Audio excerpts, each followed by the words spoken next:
Question राहणार आहेत आणि याचे आन्सर्स ते कसे देतात तुम्हाला ऐकायचं आहे. तुमच्या काही क्वेश्चन्स असेल तर तुम्हाला त्यावेळेस विचारायचे आहेत. ठीक आहे मित्रांनो, या वर्कशॉप ऑन डेटा अनालिसिस या कार्यक्रमामध्ये मी आपल्या सर्वांचं स्वागत करतो. आणि तुमच्याच अकोला जिल्ह्यातील मोर्शी या गावचे, मोर्शी गाव कशासाठी प्रसिद्ध माहिती आहे ना, म्हणजे अनेक कामासाठी प्रसिद्ध असेल ते, परंतु त्यातले डॉक्टर विजय भटकर हे जे आज आंतरराष्ट्रीय आणि जागतिक पातळीवर ज्यांचं नाव झालेलं आहे ते त्या गावचे आहेत. तर त्यांचा एक परिसंवाद आमच्या नगरमध्ये घेतला होता आणि असाच ओपन स्पेसमध्ये परिसंवाद घेतला होता. नगरची प्रचंड जनता त्या कार्यक्रमाला आली होती. एका वैज्ञानिकाच्या परिसंवादासाठी अशा प्रकारची एवढी गर्दी होणं हे मला वाटतं एखादं दुसरंच उदाहरण असेल, त्यातलं ते विजय भटकरांचं. आणि त्या कार्यक्रमाला मी स्वतः हजर होतो, ऐकत होतो तो कार्यक्रम. तो कार्यक्रम ऐकल्यानंतर त्या दिवशी मला असं वाटलं की आपण स्टॅटिस्टिक्समध्ये असं काही करू शकत नाही का, की एकाच प्लॅटफॉर्मवरती आपण आपल्याच तज्ज्ञांना काही प्रश्न विचारून जास्तीत जास्त माहिती त्यांच्याकडून त्यांचा अनुभव शेअर करू शकत नाही का. आणि तो प्रश्न माझ्या मनामध्ये आल्यानंतर मी त्याच्यावरती काही विचार केला. मॅडमशी बोललो, कुलकर्णी सरांशी बोललो, शिवगजी सर तर काय बरोबरच असतात माझ्या. आणि मग आम्ही ठरवलं की आपण काही प्रश्न तयार करू आणि या अनुभवी तज्ज्ञांकडून त्यांचं अनुभव याच्यातून आपण ऐकायचा प्रयत्न करू. तर त्या विचारातून हा प्रयोग पुढे आलेला आहे आणि हा इथला पहिलाच प्रयोग आहे अमरावतीमधला. याच्यामध्ये काही त्रुटी असतील तर त्या तुम्ही आम्हाला जरूर सांगा, कारण नंतर ह्या आपल्याला रिवाईज करायचं आहे. तर मित्रांनो, स्टॅटिस्टिक्स जेव्हा आपण विषय म्हणतो तेव्हा स्टॅटिस्टिक्सला दोन बाजू असतात. कुठल्याही विषयाला दोन बाजू असतात, तसं स्टॅटिस्टिक्सला दोन बाजू असतात. एक बाजू म्हणजे थेअरीची आणि दुसरी बाजू म्हणजे प्रॅक्टिकलची. तर थेअरीमध्ये आपण सरांनी सांगितलं तसं ओमेगा, एफ-पी वगैरे थेअरी शिकत असतो, ज्याच्यामध्ये रिझल्ट शिकतो, लेमा शिकतो, प्रूफ्स करतो, असं शिकत असतो. आणि प्रॅक्टिकलमध्ये मात्र मग त्याचं ॲप्लिकेशन करायचा प्रयत्न करतो. कुठला तरी डेटा असतो त्याला अप्लाय करतो, कन्क्लुजन काढतो. अशा दोन बाजू असतात त्याच्या. परंतु प्रॅक्टिकलमध्ये काम करणाऱ्या लोकांची संख्या खूप कमी आहे. थेअरीमध्ये काम करणारे पुष्कळ आहेत, प्रॅक्टिकलमध्ये काम करणारी संख्या खूप कमी आहे. अनेक कारणं असतील त्याच्यामध्ये, आपण त्या कारणांमध्ये जाणार नाहीत. आज जे आपल्याबरोबर तज्ज्ञ उपस्थित आहेत किंवा जे संख्याशास्त्राचे अभ्यासक म्हणून आपण त्यांना, ते आपल्यामध्ये उपस्थित आहेत. त्यांना आपण काही प्रश्न विचारू आणि त्यांच्या अनुभवातून काही शिकायचा प्रयत्न करू.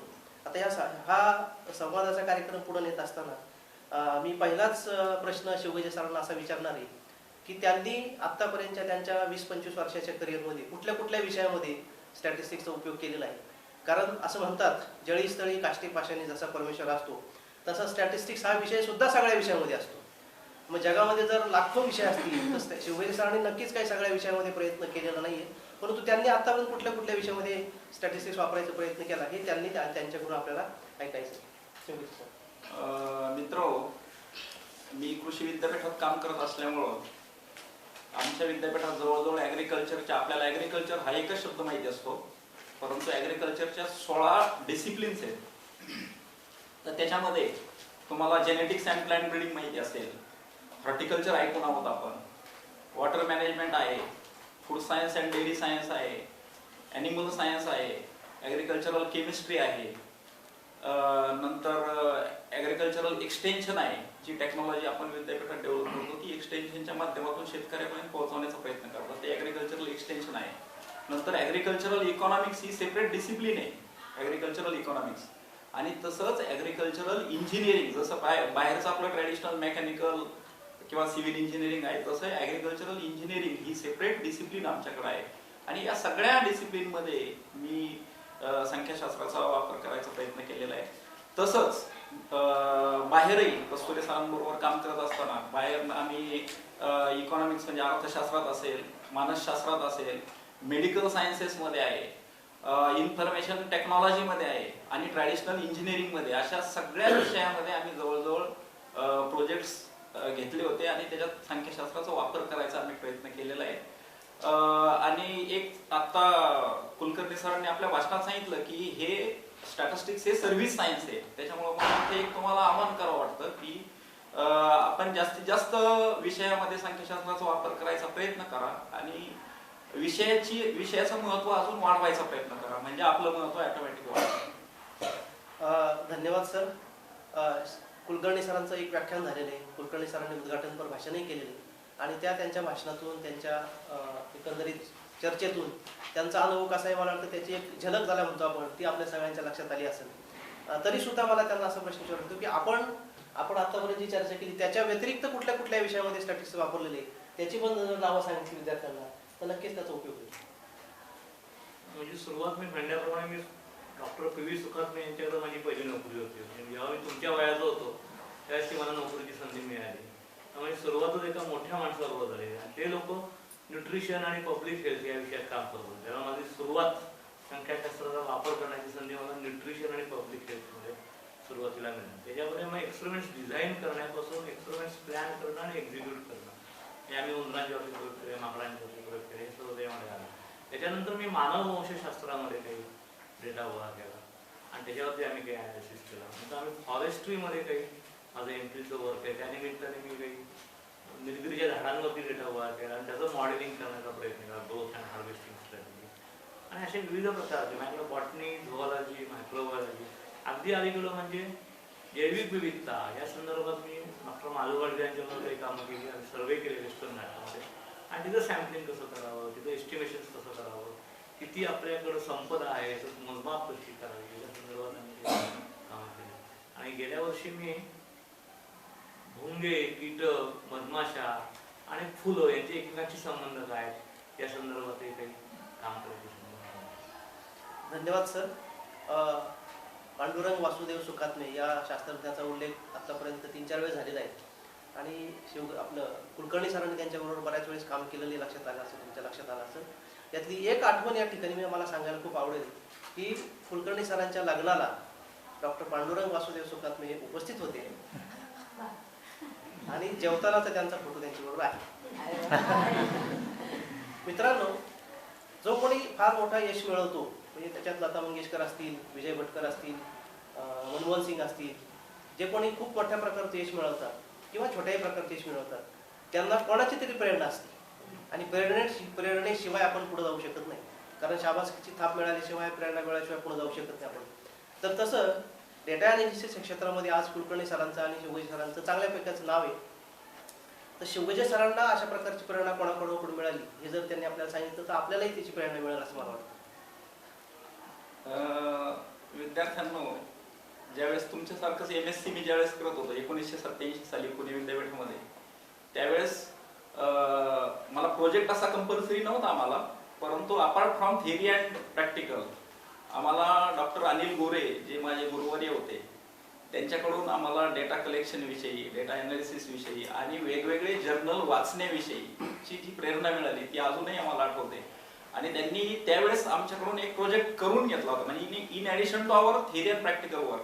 तो म्हणजे पुणे विद्यापीठाच्या 417 एकरच्या एरियावरती जे डालगेरिया प्लांट्स आहेत, प्लांट म्हणजे असे झाडं आहेत, तुम्ही पुणे विद्यापीठाला जर भेट दिली कधी तर पाहते, तर ते झाडं आणि त्याचं वैशिष्ट्य असं आहे की ते उन्हाळ्यामध्ये वाळतात आणि जूनमध्ये पहिल्याच पावसात अगदी हिरवेगार होतात.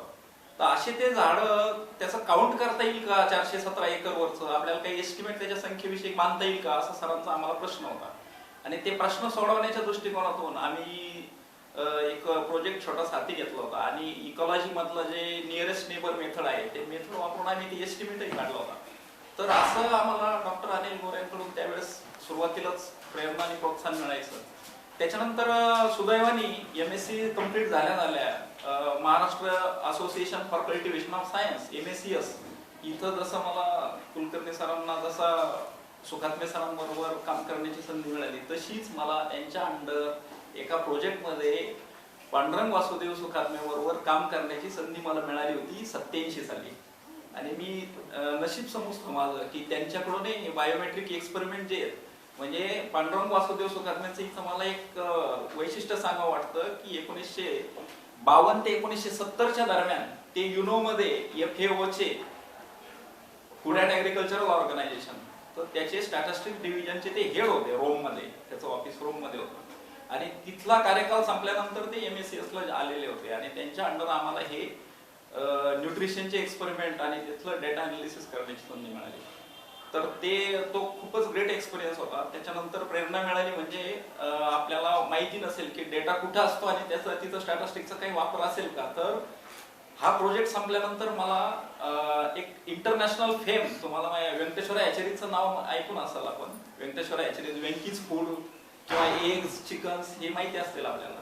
तर व्यंकटेश्वरा हॅचेरीज मध्ये मला हॅचेरीजचा डेटा अनालिसिसची संधी मिळाली आणि तिथं ज्यावेळेस मी जॉईन झालो तिथं डॉक्टर GL जैन स्टॅटिस्टिशियन होते आणि मी पहिल्यांदाच पाहत होतो की statistician is a boss of the company आणि ज्यांच्यामुळे because he has developed his other abilities ते जेनेटिक्स अँड ते हॅचेरीज ब्रीडिंग मध्ये एक्सपर्टाईज त्यांचं होतं आणि त्या एक्सपर्टाईजमुळं त्यांना त्या ठिकाणी खूप मान होता आणि त्यांच्याकडूनही मला हॅचेरीजचा डेटा अनालिसिस करण्याची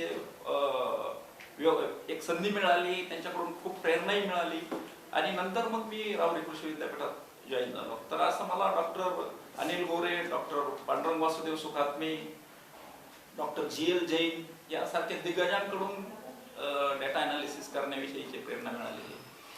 मित्रांनो, आजचे जे दोन आपल्याकडचे अभ्यासक आहेत त्या दोघांनाही अनिल गोरे आणि PV सुखात्मे यांचं मार्गदर्शन लाभलेले. मला वाटतं आपण टाळ्यांच्या गजरात त्यांचं अभिनंदन. दुसरी एक गोष्ट या ठिकाणी मला आवर्जून सांगावीशी वाटते की अनिल गोरेंचं नाव आपण आता सकाळपासून 5-6 वेळेस ऐकलेले आणि अनिल गोरे नाशिकला एक कॉन्फरन्स अरेंज करतात. तर किमान अनिल गोरेंचा सहवास लाभावा, त्यांचं ऐकायला मिळावं यासाठी तरी आपण नक्की जायचा प्रयत्न करा, ही माझी तुम्हाला विनंती राहील. आता जसं शिवगजे सरांनी त्यांची प्रेरणास्थानं सांगितली तशीच कुलकर्णी सरांचे सुद्धा अनिल गोरे आणि PV सुखात्मे व्यतिरिक्त काही प्रेरणास्थानं असतील तर ती सुद्धा ते आपल्या पुढे शेअर करतील. दुसरं एक मोठं नाव सांगता येईल म्हणजे फॉरेस्ट डिपार्टमेंटमध्ये डॉक्टर माधवराव बोपटे नावाचे कॉन्झर्वेटर ऑफ फॉरेस्ट होते. ते एकदा आमच्याकडे असा प्रश्न घेऊन आले की आम्ही निलगिरींची मोठ्या प्रमाणात लागवड केलेली आहे, त्याचं पुढं काय होणार, हा प्रश्न खूप महत्त्वाचा होता. कारण त्या निलगिरीच्या लाकडापासून कागद तयार करणारा कारखाना विनायकराव पाटील नावाचे आमच्याकडे जे आमदार होते, माजी आमदार होते, त्यांना काढायचा होता. त्यांनी आम्हाला सांगितलं की तुम्ही आम्हाला काहीतरी सांगावं की हे निलगिरीच्या झाडांपासून कागदाचा लगदा तयार होणार आहे का नाही, तर कागद निर्मिती होणार आहे का नाही. ही प्रेरणा मिळण्यासाठी माणूस स्टॅटिस्टिशियनच पाहिजे असं नाही, काहीतरी प्रॉब्लेम नीट असावा लागतो. तो प्रॉब्लेम आम्हाला त्यांच्याकडून समजला आणि मग त्या प्रॉब्लेमच्या अनुषंगाने आम्ही डेटा गोळा करत बसतो. हे करत असताना आम्ही विविध भागात फिरत होतो, आदिवासी भागात फिरत होतो, त्यांचे हाल बघत होतो. मग आदिवासी लोकांची सुद्धा पाहणी करावी असे आम्हाला संधी आली. मग आम्ही आदिवासी लोकांची पाहणी केली. माधव गाडगीळ हे नाव या बाबतीत एक महत्त्वाचं आहे.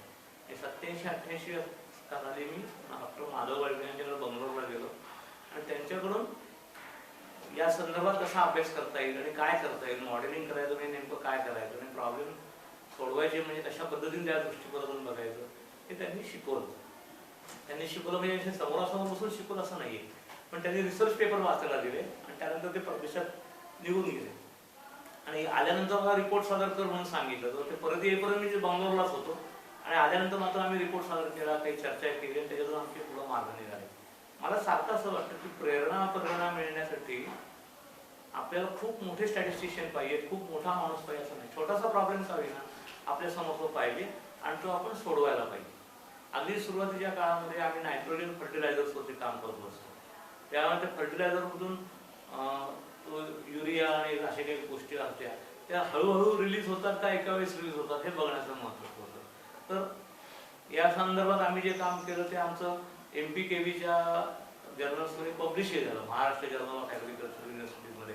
आणि हे प्रेरणा देण्याचं काम मी MSCS मध्ये जेव्हा कामाला होतो ते डॉक्टर लिमये म्हणून होते, ते आमच्याकडे डेटा घेऊन आले आणि याचं काहीतरी बघा म्हणून सांगितलं.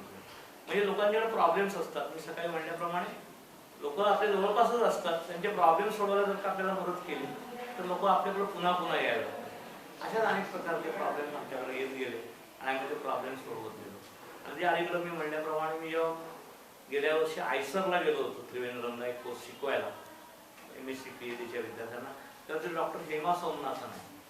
त्यांनी असा डेटा गोळा केला होता की भुंगे कुठल्या झाडांवरती बसतात, भुंगे प्रवास कधी करतात, ते झाडं कशी सिलेक्ट करतात, 10 झाडं असताना 2 झाडं सिलेक्ट का करतात, त्याचे वैशिष्ट्य काय. म्हणजे संख्याशास्त्रज्ञ जर का चांगलं व्हायचं असेल तर इतर लोक ज्या विषयात काम करतात त्याच्यावरती आपल्याला खूप वाचावं लागतं, त्याशिवाय त्या विषयाला हात घालता येत नाही. नुसतं समोर सॉफ्टवेअर दिसलं की काहीतरी कॉम्पिटिशन केलं इतकं ते सोपं नसतं असं मला वाटतं. मित्रांनो, आता या दोघांच्या चर्चेतून आपल्याला 4-5 नावं कळाली. एक म्हणजे doctor Sukhatme, doctor Anil Gore, doctor Madhav Gadgil, doctor Hema Sabnis, doctor Bopate. मला वाटतं या सर्वांना आपण अभिवादन करू, त्यांना धन्यवाद देऊ. आणि संवादातला पुढचा प्रश्न शिवगजे सरांना असं मी विचारतो की डेटा अनालिसिस करण्यासाठी म्हणा किंवा स्टॅटिस्टिक्सची मदत घेण्यासाठी त्यांच्याकडे जे लोक येतात, जे अभ्यासक येतात, ते अगदी पहिल्याच वेळेस येतात का वेगळ्या पातळीवरती येत असतात? ते कुठल्या कुठल्या लेवलला ते तुमच्याकडे येत असतात याविषयी जर सांगितलं तर नक्कीच उपयोग होईल. वेगवेगळ्या विषयातले अभ्यासक तसे माझ्या अनुभवानुसार 4 स्टेजला येतात. म्हणजे संख्याशास्त्राची मदत घेण्याच्या दृष्टिकोनातून ते 4 स्टेजला आपल्याकडे येत असतात.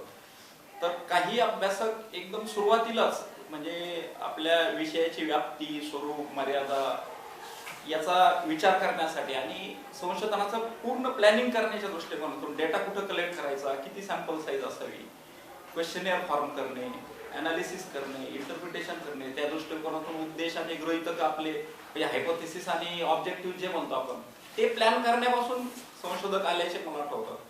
काही संशोधक मात्र स्वतःच त्यांच्या विषयाचं ते उद्दिष्ट आणि गृहीतके त्यांचं फिक्स करतात आणि आपल्याकडं डेटा कलेक्शनच्या वेळेस आता आम्हाला डेटा कलेक्ट करायचा, आमची क्वेश्चनेअर करेक्ट आहे का बाबा हे पाहण्या चेक करून द्या, आमची क्वेश्चनेअर बरोबर आहे का, पुढे प्रॉब्लेम येईल नको, अशा स्टेजला पण येतात. तिसरी स्टेज म्हणजे काही लोक क्वेश्चनेअर स्वतः तयार करतात, डेटाही गोळा करतात आणि डेटा गोळा करून मग आपण संख्याशास्त्राच्या अभ्यासकाला एखाद्याला दाखवावा आणि त्याचं अनालिसिस करून घ्यावा, अशा स्टेजला सुद्धा येतात. ही तिसरी स्टेज झाली. आणि चौथी स्टेज म्हणजे काही तसे अभ्यासक आता वेगवेगळ्या विषयाचे अभ्यासक सॉफ्टवेअर्स अवेलेबल असल्यामुळे तसे तज्ज्ञ पण आहेत. ते सॉफ्टवेअरचा वापर करून स्वतः अनालिसिस सुद्धा करतात आणि अनालिसिस करून मग ते एखाद्या अभ्यासकाला व स्टॅटिस्टिक्सच्या माणसाला दाखवावं या दृष्टिकोनातूनही माझ्याकडे आल्याचं मला आठवतं. अच्छा, परंतु मग यापैकी कुठल्या स्टेजला आलेले संशोधक तुम्हाला जास्त अभिप्रेत आहेत असं वाटतं? याच्यामध्ये निश्चितच पहिल्या स्टेजला जे संशोधक येतात ना त्यांचं आम्ही जास्त स्वागत करतो. कारण काय की ते कमीत कमी त्यांना अगोदरच हे माहिती असतं की एखाद्या संख्याशास्त्राच्या माणसाला हे दाखवावं इतकी तरी जाणीव असते त्यांच्याकडे. आणि मग त्याच्यामुळे काय होतं, ऑब्जेक्टिव्ह असतील, हायपोथेसिस असतील, त्या दृष्टिकोनाचा डेटा असेल, त्या डेटाचा सॅम्पल किती घ्यायचा, कुठं कलेक्ट करायचा, अनालिसिस पुढे होईल का नाही, त्याच्यात काय प्रॉब्लेम येतील का, या सगळ्या गोष्टीचं सोल्युशन आपण त्यांना स्टार्टला देऊ शकतो. परंतु एखादा जर अभ्यासक डेटा गोळा करून तुमच्याकडे आला आणि नंतर सांगितलं की आता आम्हाला याचा अनालिसिस करून द्या, तर मग मात्र तुम्हाला अनालिसिस तुम्ही करून देऊ शकता, परंतु दुसरं काही मार्गदर्शन करणं थोडंसं अवघड होऊन जातं.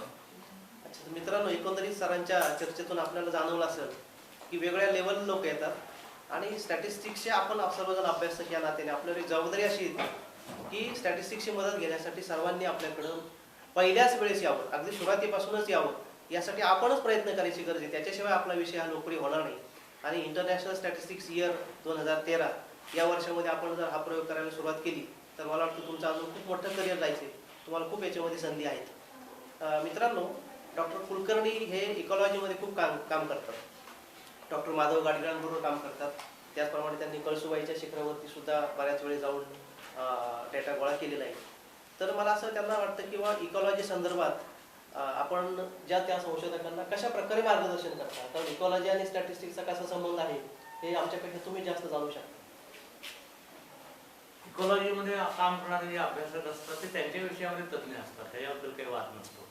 पण अनेक वेळेला त्यांना डेटा गोळा करत असताना नेमका किती डेटा गोळा करावा, कसा डेटा गोळा करावा याबद्दल सगळे पंचायत असते. उदाहरणार्थ तुम्ही फुलपाखरांच्यावरती माहिती गोळा करत असाल तर किती वेळ मी अभ्यास करू, किती वेळ मी सॅम्पल गोळा करू किंवा किती एरियामध्ये मी जाऊन सॅम्पल करू या संदर्भात जरा नेमकेपणा नसतो.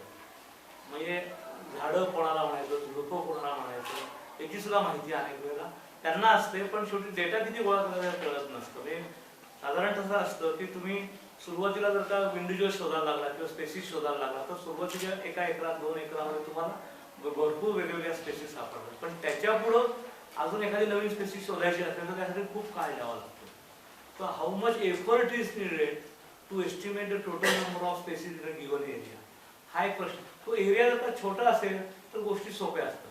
पण पश्चिम घाटामध्ये जैविक विविधता किती आहे, किती प्रकारची फुलपाखरं आहे याचा जर का शोध घ्यायचा असेल तर पहिले 1 किलोमीटर, 5 किलोमीटर, 10 किलोमीटरमध्ये काही सॅम्पलिंग केलं तर पटापट स्पेसिस मिळतात. मला आठवतं की त्र्यंबकेश्वरच्या डोंगराच्या खाली आम्हाला सहज 25 बटरफ्लायच्या स्पेसिस सापडल्या आणि साधारणतः 80हून अधिक बर्ड स्पेसिस सापडल्या. पण 80 नंतर 81 मिळण्यासाठी Trimbakeshwar was just not enough. तो 80, 81, 82, 83 कोणाकडे आम्हाला पुष्कळ भाग खाली जव्हारच्या दिशेने जावं लागला. सुरुवातीला साधा सोपा गोष्ट असतो की या वर्गामध्ये किती लोकांचे आडनाव सिंग आहेत असं आपण बघायचा प्रयत्न केला. तर पहिला विद्यार्थी सिंग मिळेल, दुसरा सिंग मिळेल, अजून 5-7 गेल्यानंतर सिंग मिळेल आणि त्याच्यानंतर जर मिळायला कदाचित वेळ लागेल. So I want to estimate सिंग नावाचे किती इंडिव्हिज्युअल्स आहेत असं जर का मला एस्टिमेट करायचं असेल तर तुम्हाला प्रयत्न करता येईल. म्हणजे मला मी विविधतेबद्दल बोलते की डायव्हर्सिटी कशी मोजायची. मी मुळात डायव्हर्सिटी कशाला म्हणतात हेच आपल्याला माहिती करून घ्यावं लागतं. आणि संख्याशास्त्रज्ञांची अडचण अशी होती की ज्या विषयात तुम्हाला सल्ला द्यायचा आहे त्या विषयातल्या लोकांच्या बरोबर उठबस करावी लागते तरच त्यांचा विषय त्यांना समजतो. हे इतकं अजिबात सोपं नाहीये की तो आपल्याकडे आला आणि आपण त्याला सल्ला दिला, इतकं ते सोपं नसतं. ते काही लोक आता सरांनी सांगितल्याप्रमाणे त्याला टी टेस्ट करून द्या हे सांगण्यासाठी आपण काय आवश्यकता नसते. टी टेस्ट करायची तुला माहिती बाबा तू करून घे ना असं सांगतो. मी काही त्यात सल्ला देणार नाही. तर इकॉलॉजीमध्ये अशा प्रकारचे प्रॉब्लेम्स असतात. मी मगाशी डॉक्टर हेमा सोमनाथांचा उल्लेख केला. तर आम्ही भीमाशंकरच्या डोंगरावरती विविध प्रकारचे जे भुंगे आहेत ते किती फुलांवरती जाऊन बसतात. तुम्ही फुलं कधी बघितलीत का? कधी उमलतात फुलं याचा विचार करा. काही फुलं सकाळी उमलतात, काही फुलं 9 वाजता उमलतात, काही फुलं पहाटे उमलतात, काही फुलं रात्री उमलतात. असं का असा प्रश्न तुम्हाला पडला का? नसेल पडला तर आपण बारकाईने बघत नाही किंवा प्रश्न विचारण्याची आपल्याला सवय नाही. तर काही भुंगे जे असतात ते फक्त रात्रीच प्रवास करू शकतात. मग रात्री उमलणारी जी फुलं असतात ती त्यांना दिसतात आणि त्या ठिकाणी ते जाऊन बसतात आणि त्यातलं जे काही त्यांना पाहिजे त्या गोष्टी ते गोळा करतात. या भुंग्यांना सकाळी दिसत नाही. तर अनेक भुंगे जे आहेत त्यांना फक्त सकाळी दिसतं आणि संध्याकाळी दिसत नाही. सुदैवाने असं दिसतं की प्लांट स्पेसिस मध्ये जे व्हेरिएशन आहे ते अशा प्रकारे आहे की सर्व प्रकारच्या भुंग्यांना पुरेसं खाद्य मिळावं. हे कसं झालं हे माहित नाही, पण संध्याकाळी बऱ्यापैकी खायला मिळतं किंवा आपल्याला हवं ते फूड मिळतं हे कळल्यानंतर दिवसा प्रवास करणारे भुंगे रात्री प्रवास करायचा प्रयत्न करायला लागले. आणि त्याच्यामुळं त्यांनी रात्री आपले डोळे कशा प्रकारे ऍडजस्ट करतात माहित नाही, कारण त्याची जॉमेट्री अशी आहे की त्यांना रात्री दिसतं कामा नये किंवा दिसू नये, पण तरी सुद्धा ते प्रवास करायला लागले. आपल्यातले काही लोक नको त्या वेळेला फिरत असतील. अशा प्रकारचे प्रश्न आपल्याला पडले पाहिजेत. मला असं वाटतं की या कॅम्पसमध्ये खूप सुंदर फुलं असतील, पक्षी असतील, तर या पक्ष्यांची काहीतरी यादी करा. तुम्ही MSc ला आहात तोपर्यंत सकाळी थोडंसं लवकर राऊंड मारा, कुठली फुलं आहेत त्याची तरी यादी तयार करा, बॉटनीच्या लोकांना बरोबर घ्या आणि ही फुलं सकाळी उमलणार आहे का संध्याकाळी उमलणार आहे याचा शोध घ्या. आणि बसल्या बसल्या एक छोटा चांगला प्रोजेक्ट होईल की आमच्या कॅम्पसमध्ये किती प्रकारची फुलं आहेत, किती प्रकारचे भुंगे आहेत, किती प्रकारचे फुलपाखरं आहेत आणि खरी फुलपाखरांबद्दल मी बोलतोय. या संदर्भात तुम्ही ती माहिती गोळा करा असं मला वाटतं. असे छोटे छोटे प्रोजेक्ट करून काय देईल. थोडा वेळ असेल तर मी अजून एक सांगतो तुम्हाला की शेतामध्ये अनेक प्रकारचे बेडकं असतात. तर बेडूक हे नॉन व्हेजिटेरियन लोकांना आवडणारं खाद्य आहे. तुम्ही किती नॉन व्हेजिटेरियन आहात मला माहित नाही, पण बेडकाची तंगडी जी असते ना ती उत्तम असते खायला. पुण्यामध्ये तुम्ही जर कधी आला तर डेक्कन जिमखान्यावरती पूनम नावाचं एक हॉटेल होतं बस स्टॉप. त्या ठिकाणी याची डिश मिळते, अगदी डिलिशियस असते. डिलिशियस आहे म्हणण्याचं त्याला मागणी खूप असते. मग लोक बेडकांची निर्यात करायला लागले आणि भारत सरकारला $40 कोटी काहीतरी उत्पन्न मिळत होतं. मग असं काही होतं म्हणल्यानंतर एन्व्हायरमेंटलिस्ट लोक चिडले. ते म्हणत की अरे पैशासाठी काय तुम्ही बेडकं विकताय, हे काही बरोबर नाही. बेडकांची निर्यात करायला बंदी केली. पण आपले लोक खूप हुशार. बेडकांची निर्यात करायला बंदी केल्यानंतर त्यांनी फक्त बेडकांचे पाय तोडले, त्याचीच निर्यात करायला बाकी बेडूक सगळा अख्खा दिवस ठेवला. मग लोक म्हणले की अरे हे बेडूक लोक जे किडे खातात त्यांनी जर का ते किडे जर का मोठ्या प्रमाणात खाल्ले तर शेताचं संरक्षण होतं आणि त्यांना तुम्ही कापलं, त्यांना नाहीसं केलं तर किडे वाढतील आणि मग तुम्हाला पेस्टिसाइड्स मोठ्या प्रमाणात वापरतील. तुम्ही एका बाजूला $40 कोटी मिळवाल आणि दुसऱ्या बाजूला $200 कोटी परकीय कंपन्यांना पेस्टिसाइडसाठी द्या. म्हणून तर हे थांबवा, जैविक संरक्षणासाठी म्हणून थांबवा. अशा प्रकारे हे वाक्य खरं का खोटं हे बघण्यासाठी आमच्याकडे आम्ही काही प्रयोग केले आणि कुठले बेडूक शेतकरी पकडतो आणि त्याची निर्यात करतो. 100 ग्रॅम वजनाच्या वरचा जर का बेडूक घेतला आणि त्याची जर का हार्वेस्टिंग केलं तर फारसं इकॉलॉजीमध्ये काही फरक पडत नाही, कारण बारीक किडे खाणारे बेडकं सुद्धा खूप बारीक असतात, छोट्या वजनाचे असतात आणि त्या वजनाच्या बेडकांना शेतकरी कधीही पकडत नाहीत, कारण त्याच्या तंगडीमध्ये पुरेसं मांस साठलेलंच नसतं. त्याच्यामुळे आपण कुठल्या तरी भ्रामक कल्पनेने कुठला तरी सरकारला एखादा कायदा करायला होतो आणि नंतर डेटा अनालिसिस केल्यानंतर लक्षात येतं की अरे ते कायदे सगळे चुकीचे होते. मला वाटतं 11वी 12वीच्या लोकांना पूर्वी बेडूक कापायला परवानगी होती तेव्हा ती बंदी घालण्यात आली. आता झुरळ कापायला सुद्धा बंदी केली असं मी आहे. हे सगळं चांगलं नाही चाललं. अभ्यासासाठी काही गोष्टी कराव्या लागतात, ते कराव्या लागतात. शेवटी स्पेसिस निर्माण होणं आणि नाहीसं होणं हा काळाच्या ओघातला एक टप्पाच आहे असं मला वाटतं. मित्रांनो, डिसेक्शन हा भागच बंद झाला. डिसेक्शन भाग बंद झाला. मित्रांनो, इकॉलॉजी आणि एन्व्हायरमेंटल सायन्सच्या विषयात निसर्गातील विज्ञान शोधायचा प्रयत्न कुलकर्णी सरांनी त्यांच्या अभ्यासामध्ये केलेला आहे. आणि मला वाटतं केडिया सरांच्या मार्गदर्शनाखाली आपणही मेंढा या गावी 5-6 दिवसाचं वर्कशॉप किंवा फील्डवर्क केलेलं आहे. म्हणजे आपणही काही कमी नाहीत, आपणही फील्डवर्क करून निसर्गामध्ये जाऊन डेटा कलेक्ट करता, तो डेटा अनालिज करायचा प्रयत्न करता. त्याबद्दल मला वाटतं आमच्या तिघांच्या तर्फे मी आपल्या सर्वांचा अभिनंदन करतो. मित्रांनो, डेटा जेव्हा आपण कलेक्ट करायला जातो तेव्हा तो डेटा इतक्या सहजासहजी मिळतो का? माहितीच्या युगामध्ये माहिती मिळणं तितकं सोपं आहे का? माझ्या माहितीप्रमाणे तितकं सोपं ते अजिबात नाही. एक्झॅक्ट माहिती. हा, आणि मग जेव्हा स्टॅटिस्टिकल इन्फॉर्मेशन आपण मिळवायला जातो तेव्हा आपल्याला काही बऱ्याच वेळा भीती वाटते की ती माहिती मिळेल का नाही मिळाली तर माझा प्रयोग अपयशी होईल, मग मी काय करू, अशा शंका कुशंका आपल्या मनामध्ये येतात. आता तुमच्या आमच्या मनामध्ये येणं स्वाभाविकच आहे, परंतु या तज्ज्ञांच्या मार्गमालामध्ये सुद्धा अशा शंका कधीतरी आल्या होत्या आणि अशा अपयशातून हे सुद्धा गेलेले. तर मला वाटतं शिवगजे सरांनी त्यांचा एखादा असा एक अपयशी अनुभव आपल्या पुढे सांगावा की ज्याच्यातून आपल्याला काहीतरी शिकायला मिळेल, प्रबोधन मिळेल त्याच्यातून आपल्याला. हा खूप चांगला प्रश्न कस्तुरी सरांनी विचारलेला आहे. अपयश येतंय हे नक्की. त्याबाबत मी तुम्हाला सांगितलेलं आहे, ऍग्रिकल्चर सोडून बाहेरच्या सुद्धा विषयामध्ये आम्ही काही लोकांना मदत केली आणि त्याबाबतचा इथे एक अनुभव मला सांगायला आवडेल. तो म्हणजे तुम्ही एड्स या रोगाचं नाव वाचलं असेल. एड्स, AIDS, आणि अक्वायर्ड इम्युन डिफिशियन्सी सिंड्रोम असा त्याचा लॉंग फॉर्म आहे. आणि हा प्रयोग आम्ही म्हणजे कस्तुरी सर सुद्धा होते त्याच्यामध्ये 10 वर्षापूर्वी नगरमध्ये एक न्यूजपेपरमध्ये एक बातमी वाचली होती. आणि ती कुणी वाचली तर एका प्रथितयश डॉक्टरांनी वाचली होती की एड्सचा जर याच रेटनी जर प्रसार होत राहिला तर अजून 15-20 वर्षांनी भारतामधले सगळे हॉस्पिटल्स मध्ये तुम्हाला एड्सचेच पेशंट दिसतील आणि त्यांना सुविधा देणं किंवा त्यांच्यावर उपचार करणं हे अवघड होऊन बसेल. तर त्या डॉक्टरांनी वाचल्यामुळं त्यांना त्याचं गांभीर्य त्या न्यूजचं वाटलं आणि त्याच्यामुळे त्यांनी ते यशस्वी डॉक्टर होते. त्यांनी ती न्यूज वाचल्यामुळे त्यांनी ठरवलं की आपण या रोगाचा जरा एड्सचा अभ्यास करायला पाहिजे की समाज मनामध्ये याची किती जाणीव आहे, एड्स विषयी समाजामध्ये काय जाणीव आहे, काय माहिती आहे, काय माहिती नाही.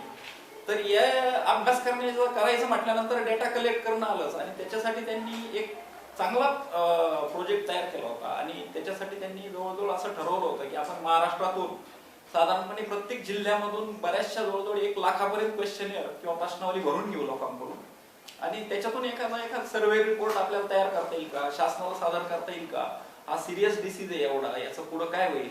त्यांनी ते प्रोजेक्शन केलं त्यांच्या दृष्टिकोनातून, ते बरोबर आहे. परंतु एवढा मोठा डेटा कलेक्ट करायचा 1 लाखाची क्वेश्चनेअर म्हटल्यानंतर त्यांना वाटलं की आपण संख्याशास्त्रज्ञांना थोडंसं विचारून घेऊ की आपली क्वेश्चनेअर चुकायला नको किंवा माहितीचं नंतर विश्लेषण करण्यासाठी आपल्याला संख्याशास्त्राच्या अभ्यासकांची मदत घ्यावीच लागेल. त्या दृष्टिकोनातून त्यांनी मला आणि कस्तुरी सरांनाही आमंत्रण दिलं होतं. आम्ही गेलो 2-3 बैठकांमध्ये आम्ही ती क्वेश्चनेअर व्यवस्थित पाहिली. नंतर थोडीशी फायनलही करण्याचा प्रयत्न केला. आणि मित्रहो, क्वेश्चनेअर फायनल करायची म्हणजे जर तुम्हाला एवढा 1 लाख लोकांकडून जर माहिती गोळा करायची असेल तर त्याच्या अगोदर पायलट सर्वे करावा लागतो. पायलट सर्वे म्हणजे एक सॅम्पल आपण ती क्वेश्चनेअर 100, 200, 500 लोकांकडून भरून घ्यावी. त्याच्यात काही त्रुटी आहेत का ते समजून घ्यावं, काही प्रश्नाचे उत्तर द्यायला लोकांना काही अवघड वाटतंय का ते पाहावं, नंतर काय काय अडचणी येतात त्याप्रमाणे आपल्याला क्वेश्चनेअर मॉडिफाय करता येतं. त्याला पायलट सर्वे म्हणतो आपण. तसं पायलट सर्वे सुद्धा आम्ही सुचवलं होतं डॉक्टरांना की पायलट सर्वे करून घ्या आणि पायलट सर्वेचा फायदा होईल आपल्याला. त्याप्रमाणे त्यांनी पायलट सर्वे करून घेतला. 200 लोकांकडून आम्ही क्वेश्चनेअर भरून घेतल्या, त्याप्रमाणे त्या मॉडिफाय केल्या आणि रिलेटिव्हली मॉडिफाय करून नंतर डॉक्टरांनी त्याचे झेरॉक्स करून त्या क्वेश्चनेअर्स वेगवेगळ्या जिल्ह्यातून वेगवेगळ्या माध्यमातून त्यांनी त्या डेटा कलेक्ट करण्याचा प्रयत्न केला होता. आता वेगवेगळ्या एजन्सीज असतील, उदाहरणार्थ गव्हर्नमेंट ऑफिसेस आहेत, शाळा कॉलेज महाविद्यालय आहेत, वेगवेगळ्या संस्था आहेत, NGOज आहेत, यांच्या मार्फत त्यांनी सगळ्या जिल्ह्यात